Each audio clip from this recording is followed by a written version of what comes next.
Jadi tetap dengan tema yang sama, authority of influence, otoritas atau kewenangan untuk mempengaruhi.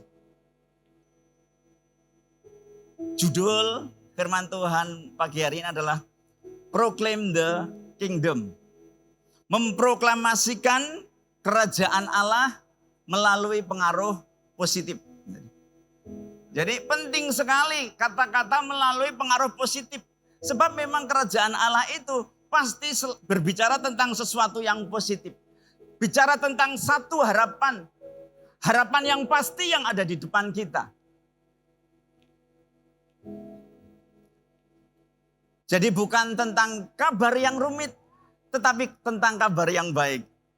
Bahwa di dalam Dia itu ada kepastian. Nah, Bapak Ibu Saudara terkasih, untuk kita bisa mempengaruhi dengan pengaruh yang positif untuk orang-orang di sekitar kita, maka kita harus terlebih dulu mengisi hidup kita dengan hal-hal yang positif. Betul? Karena yang bisa kita berikan kepada orang-orang di sekitar kita itu adalah apa yang kita miliki. Ketika kita memasukkan hal-hal yang positif dalam kehidupan kita, maka kita bisa memberikan yang positif dalam kehidupan kita. Sebab memang isi hidup kita adalah positif. Nah, kalau kita mau positif, bacanya firman Tuhan. Pak, apakah nggak boleh baca yang lain? Boleh. Tetapi membaca firman Tuhan itu harus diskedulkan dalam kehidupan kita. Bukan kalau ada sisa waktu. Baik, mari kita cek dalam kehidupan kita. Ketika kita bangun tidur, apa yang pertama kali kita lakukan? Berdoa mengucap syukur atau cari FB kemudian aku dapat like berapa? Mengucap syukur kemudian baca firman Tuhan. Bapak Ibu sudah terkasih. Tindakan kita, perkataan kita dalam segala aspek kehidupan kita. Itu harus betul-betul mencerminkan orang yang positif. Saya pernah menyampaikan tentang bahwa kalau odol dipencet isinya apa? Odol. Ketika tidak dipencet, kita nggak tahu apa isinya. Apakah betul-betul odol atau sudah diganti? Misalnya nih Pak Sony ini sahabat saya misalnya, wah tapi dia nggak seperti itu. Usil kan misalnya kan odolnya dihabisin dan kemudian diganti selai. Nah, ketika dipencet keluarnya odol apa selai? Selai, berarti itu odol palsu. Demikian pula kehidupan kita. Kelihatannya dari luar Kristen. Tetapi ketika ada permasalahan dipencet yang keluar adalah sumpah serapah. Itu palsu. Kenapa palsu? Ya karena kita nggak mengisi dengan hal yang positif yaitu firman Tuhan. Yang kita isi dengan hal-hal yang negatif. Mati aku. Nggak usah kita katakan mati aku. Kita pasti mati. Ya saudara.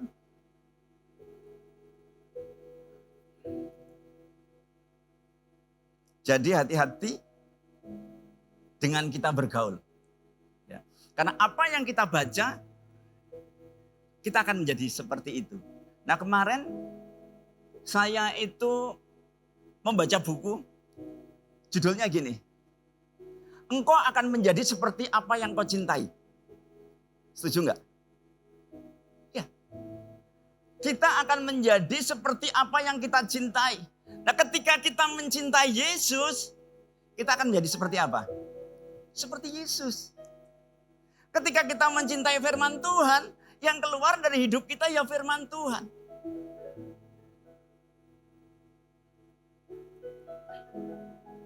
Ada satu quote yang sangat terkenal dalam bahasa Inggris. Birds of the same feather flock together. Jadi begini, burung yang sejenis akan hinggap pada dahan yang sama. Jadi kalau burung merpati dengan merpati, burung emprit dengan burung emprit. Kalau burung rajawali dengan burung rajawali. Loh Pak, kenapa Raja Wali kok tidak dengan emprit? Enggak.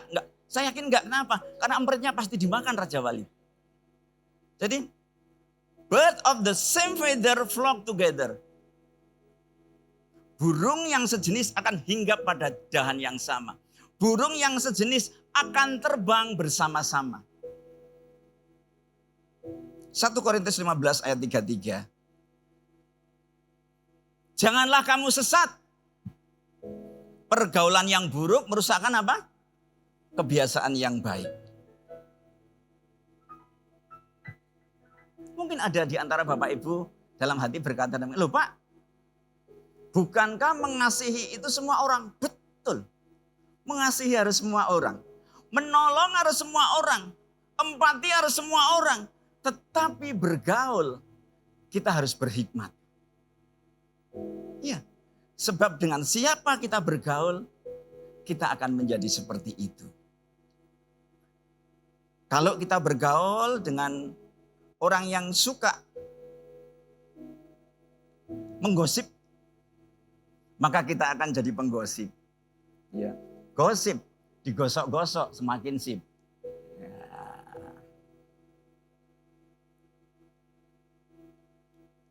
Matius 24 ayat 11 sampai 14. Banyak nabi palsu akan muncul dan menyesatkan banyak orang. Dan karena makin bertambahnya kedurhakaan, maka kasih kebanyakan orang akan menjadi dingin. Tetapi orang yang bertahan sampai pada kesudahannya akan selamat. Dan Injil Kerajaan ini akan diberitakan di seluruh dunia menjadi kesaksian bagi semua bangsa. Sesudah itu barulah tiba kesudahannya. Bapak Ibu Saudara terkasih, jadi saat-saat ini kita semua tahu bahwa banyak pengajaran-pengajaran yang menyesatkan banyak orang. Jadi mari kita tetapkan, putuskan untuk kita rajin baca firman Tuhan. Sebab kita hanya tahu bahwa pengajaran itu palsu kalau kita tahu yang asli. Cukup mempelajari yang asli saja, maka kita akan tahu apakah pengajaran itu asli atau palsu. Kalau kita itu mempelajari yang palsu, kita akan pusing dan kecapean. Sebab yang palsu itu banyak sekali. Semakin hari semakin bertambah, semakin bertambah, semakin bertambah. Sedangkan yang asli, ya memang asli. Jadi seperti pernah saya sampaikan juga bahwa zaman dulu itu kasir belum ada pengecekan tentang pakai ultraviolet itu, uang palsu atau asli. Zaman dulu sebelum ada itu, yang pendidikan kasir itu adalah mengenali yang asli. Sehingga tanpa ngecek hanya dengan meraba, melihat, dia sudah tahu apakah uang yang diterima itu palsu atau asli. Hanya cukup mempelajari yang asli. Sebab kalau enggak seperti yang asli berarti palsu. Nah demikian pula dalam kehidupan kita. Mari kita belajar tentang firman Tuhan yang asli. Karena di luar yang asli itu pasti palsu. Nah Bapak Ibu sudah terkasih. Ketika Tuhan Yesus sedang duduk dengan para murid.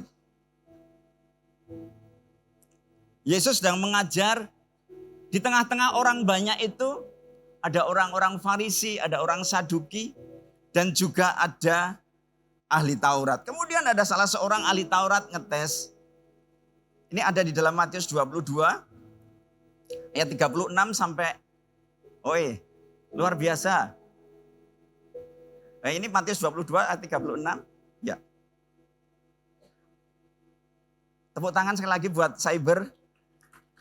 Saya baru minta dimunculkan, sudah muncul. Guru, kemanakah yang terutama dalam hukum Taurat? Jawab Yesus kepadanya, kasihilah Tuhan Allahmu dan dengan segenap hatimu dan dengan segenap jiwamu dan dengan segenap akal budimu. Itulah hukum yang terutama dan yang pertama. Hukum yang kedua yang sama dengan itu ialah kasihilah sesama manusia seperti dirimu sendiri. Nah Bapak Ibu Saudara terkasih, kita perlu tahu bahwa ahli Taurat ini sebetulnya sedang ngecek Tuhan Yesus. Dia sudah tahu tentang hukum yang pertama dan terutama, tapi dia ngecek. Nah kemudian Tuhan Yesus mengembalikan, Tuhan Yesus menyampaikan itu. Sebetulnya itu juga untuk menegur ahli Taurat, orang Farisi dan orang Saduki. Sebab ahli Taurat, orang Farisi dan orang Saduki itu memang mereka itu mengerti firman Tuhan, melotok firman Tuhan, tetapi dia memungkiri kekuatannya. Dan bahkan mereka itu hanya sekedar tahu saja, tetapi nggak melakukan. Ada buktinya, ada. Bahwa mereka itu lebih memelihara ritual-ritual daripada hidup di dalam kasih. Lukas 6 ayat 6 sampai 9. Jadi hukum yang pertama, kasihlah Tuhan Allahmu. Kemudian hukum yang kedua, tidak kalah dengan itu, kasihlah sesamamu manusia. Pada suatu hari Sabat lain, Yesus masuk ke rumah ibadat lalu mengajar. Di situ ada seorang yang mati tangan kanannya. Ahli-ahli Taurat dan orang Farisi mengamati Yesus. Kalau yang menyembuhkan orang pada hari Sabat supaya mereka dapat alasan untuk mempersalahkan dia. Jadi ahli Taurat, orang Farisi, orang Saduki sedang nunggu-nunggu Yesus. Apa yang Yesus lakukan? Ketika Yesus melakukan, tetapi Yesus mengetahui pikiran mereka. Lalu berkata kepada orang yang mati tangannya itu, bangunlah dan berdirilah di tengah. Maka bangunlah orang itu dan berdiri.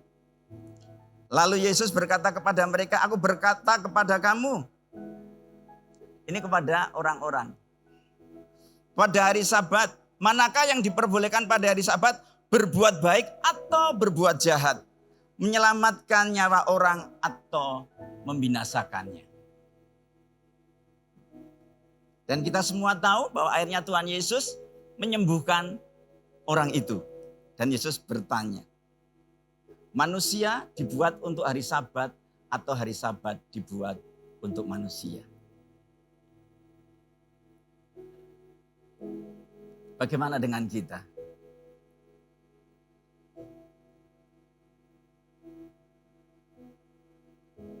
Jadi kalau hari Sabat melihat temannya kesusahan, nggak nolong. Makanya dia nyalahkan Yesus kan, karena Yesus menolong, menyembuhkan pada hari Sabat.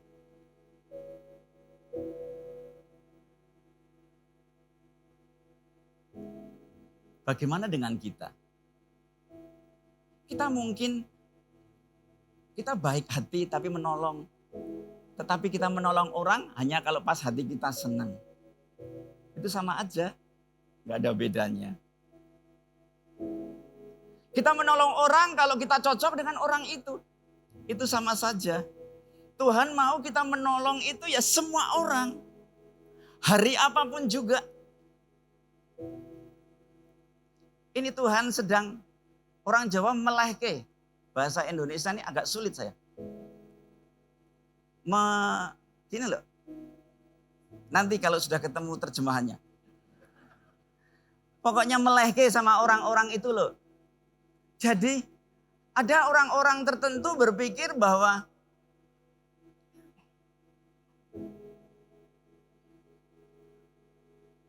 gini. Dari mana ya? Jadi begini. Agama. Nah, ahli Taurat itu orang beragama.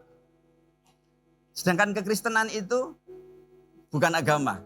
Kristus datang kepada manusia. Nah, agama itu bagaimana usaha manusia supaya menyenangkan Tuhan. Makanya itu yang dilakukan oleh orang Farisi, ahli Taurat dan orang Saduki itu. Dia melakukan firman Tuhan. Sebetulnya bukan untuk menyenangkan Tuhan. Tapi fokusnya adalah untuk dirinya sendiri. Yaitu supaya apa? Dia selamat. Betul? Karena memang agama itu adalah bagaimana berbuat baik supaya diselamatkan. Sedangkan Kristus, kekristenan itu bicara tentang relasi. Bukan tentang peraturan. Tentang hubungan. Tentang Yesus yang luar biasa, Tuhan yang penuh kasih, Tuhan yang dahsyat, menjadi manusia yang terbatas, Tuhan yang kudus, menjadi manusia dan bahkan mati di atas kayu salib kalau menggantikan saudara dan saya. Itu karena Tuhan mau berelasi dengan saudara dan saya. Bukan tentang aturan, tapi tentang relasi. Saya nggak bisa membayangkan kalau anak saya nurut dengan saya, karena supaya saya menuruti apa yang diinginkan. Kepingin sekolah, saya membiayai sekolah. Kepingin kendaraan, saya membelikan kendaraan. Saya pasti nggak suka. Dia mau kalau dia nurut sama kami, itu karena dia mengasihi kami. Bagaimana kita dengan Tuhan hari ini? Kita mengasihi Tuhan supaya kita diberkati Tuhan atau karena kita memang betul-betul mengasihi Tuhan. Kita bisa belajar dari Sadrak, Mesak, dan Abednego. Ketika dia disuruh untuk menyembah patung tuangan, dia nggak mau. Dia berkata-kata, sekali-kali aku tidak akan menyembah patung tuangan. Bahkan sekalipun Tuhan tidak menolongku, aku nggak akan menyembah patung tuangan. Makanya kan ada pujian ini. Sekalipun dagingku dan hatiku habis lenyap, gunung batuku. Dan selanjutnya. Itu yang harus kita miliki, gaya hidup seperti itu. Jadi kita datang ke gereja itu karena kita mencintai dan mengasihi Tuhan. Nah, ketika kita mencintai dan mengasihi Tuhan, itu automatically kita pasti akan mencintai dan mengasihi sesama. Betul? Iya.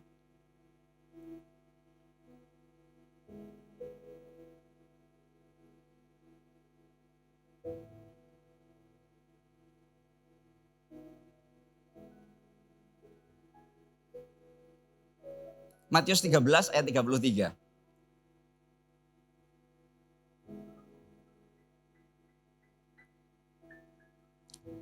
Dan ia menceritakan perumpamaan ini juga kepada mereka. Hal kerajaan surga itu seumpama ragi yang diambil seorang perempuan dan diadukkannya ke dalam tepung terigu 3 sukat sampai kamir seluruhnya. Inilah cara kita memproklamasikan kerajaan Allah kepada orang-orang di sekitar kita. Yaitu menjadi seperti ragi. Ragi adalah bahan penting dalam membuat adonan roti dan kue. Nah tentu saja ya ini bisa kita lakukan kalau kita sudah beres dengan hidup kita. Karena kalau kita belum beres dengan hidup kita, nanti kita malah akan menjadi batu sandungan. Sebab apa?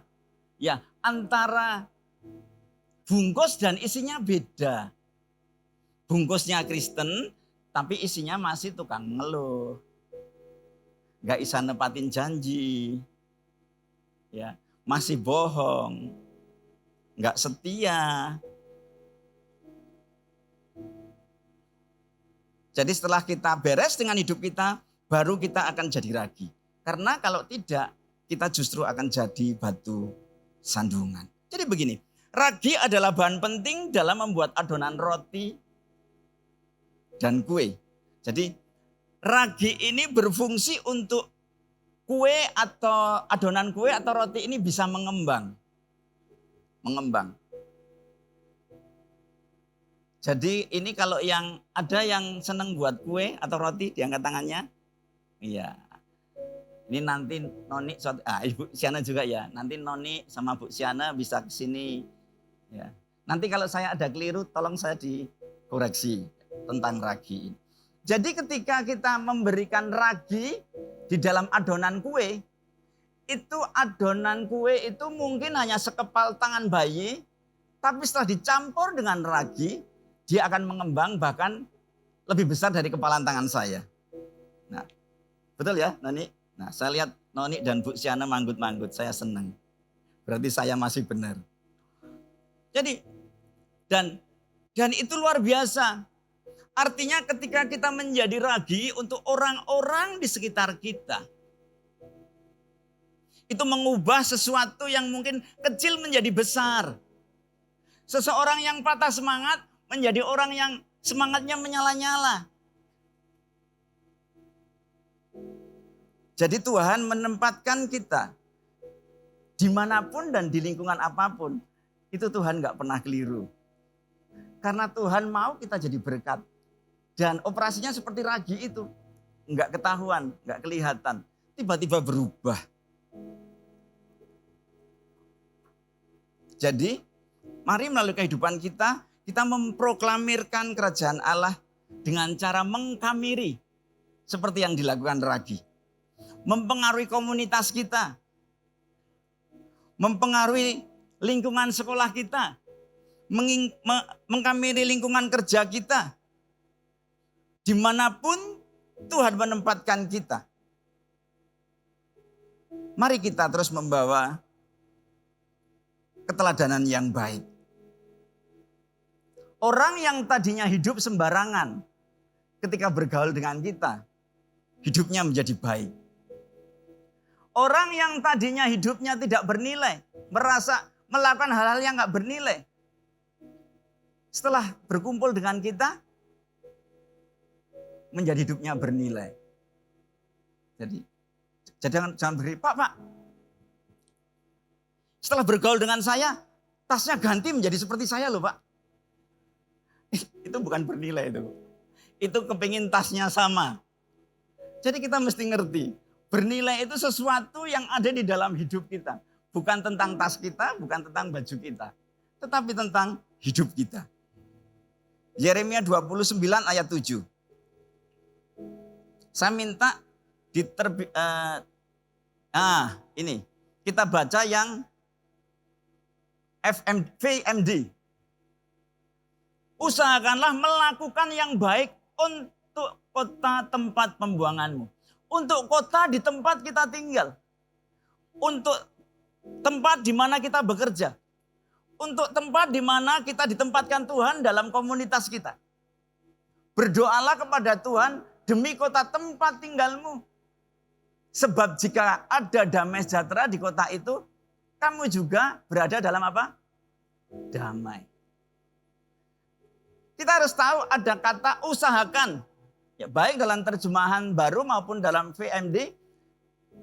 Dimulai dengan kata usahakan. Usahakan itu artinya itu bagian yang harus kita lakukan. Ya, jadi kita harus mengusahakan. Dan ketika kita mengusahakan berbuat baik itu, kita nggak boleh jemu-jemu. Ya, itu ada di dalam Galatia 6 ayat 9. Janganlah kita jemu-jemu berbuat apa? Baik. Karena apabila sudah datang waktunya, kita akan menuai jika kita tidak menjadi lemah. Jika kita nggak putus asa. Jika kita, orang Jawa ngomong, nggak medot. Wes, nggak kuat aku. Aku sudah berbuat baik, orang itu selalu menanggapi dengan negatif. Mari kita lakukan bagian kita. Kita nggak pernah tahu. Kita nggak bisa menentukan apa yang akan terjadi kepada kita. Tapi kita bisa menentukan sikap kita. Yaitu apa? Untuk tetap berbuat baik. Jadi mari kita berbuat baik jangan ditentukan oleh situasi dan kondisi. Tetapi karena kerinduan untuk menyenangkan hati Tuhan. Kerinduan untuk melakukan firman Tuhan. Mengasihi Tuhan dan mengasihi sesama kita. Menjadi berkat buat sesama kita.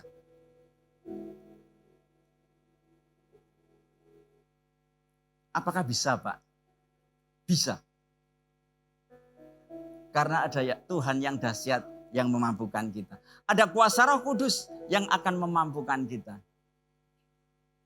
Ada kekuatan yang luar biasa. Ada anugerah Tuhan yang adalah benteng kita. Mari tim PWM.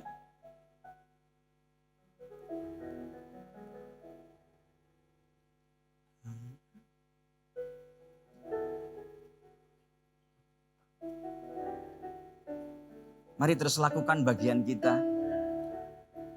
Dan Tuhan akan melakukan bagiannya. Kita akan terima perjamuan kudus. Kita naikkan pujian anugerah-Mu.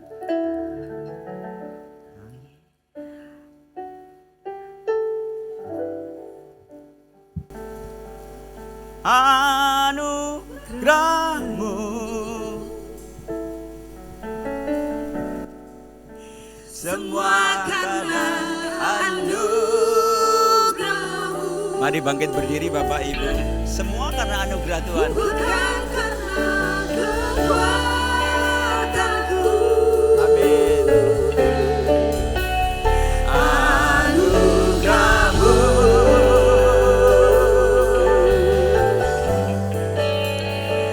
Anugerah-Mu. Tuhan.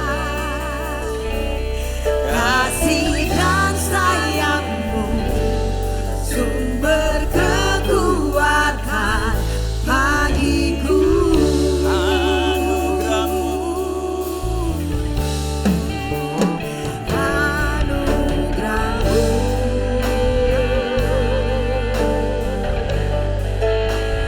Anugerah-Mu.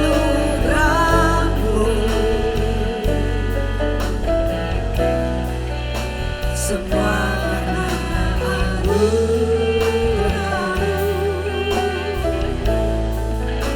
bukan karena kekuatanku.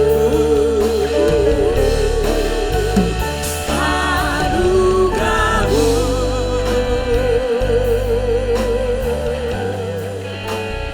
Anugerah-Mu. Tuhan, kasih dan sayang-Mu. Sumber kekuatan bagiku. Mari kita angkat tinggi-tinggi roti di tangan kanan kita. Tuhan terima kasih. Inilah anugerah terbesar yang boleh kami terima dalam kehidupan kami Tuhan.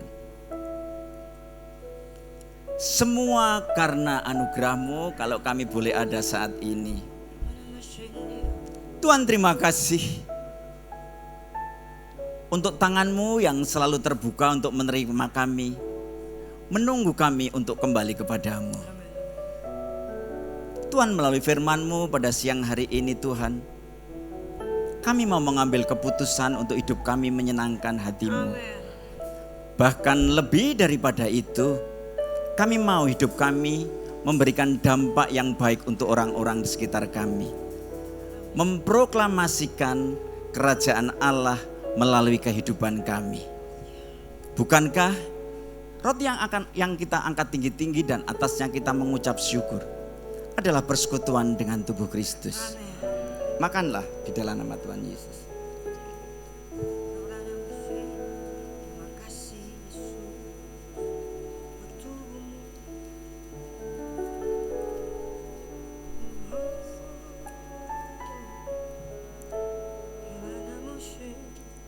Kita angkat tinggi-tinggi cawan berisi anggur. Tuhan terima kasih. Sebab di dalam Engkau ada pengharapan baru. Sebab di dalam Engkau dan hanya di dalam Engkau ada keselamatan. Amen. Bukankah cawan berisi anggur yang atasnya kita mengucap syukur adalah persekutuan dengan darah Kristus. Amen. Minumlah di dalam nama Tuhan Yesus. Mari sembah Dia. Yesus, buat tubuh dan darah-Mu. Terima kasih. Haleluya. Kinaramu.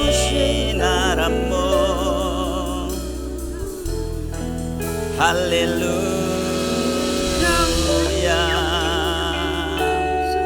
Kirabatakan aramasi kirabatakan arararamu. Anugerah-Mu.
semua karena anugerah-Mu,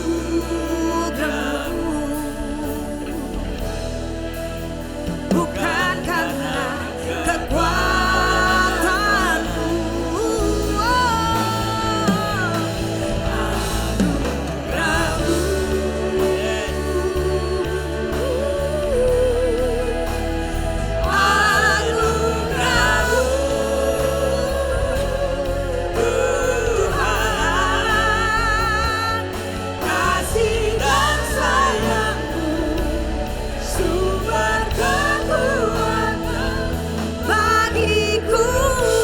Angkat tanganmu dan terimalah berkat.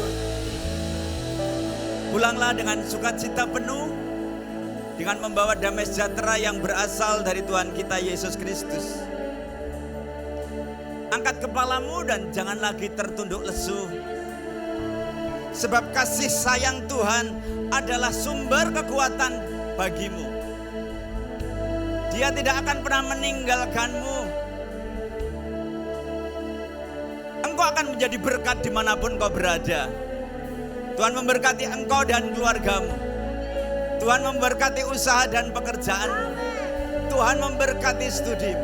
Apa saja yang kau kerjakan, Tuhan membuat engkau berhasil. Dan melalui kehidupanmu, nama Tuhan akan dipermuliakan. Mulai sekarang bahkan sampai selama-lamanya. Di dalam nama Tuhan Yesus Kristus. Yang percaya menerima berkat bersama-sama katakan amin. Haleluya.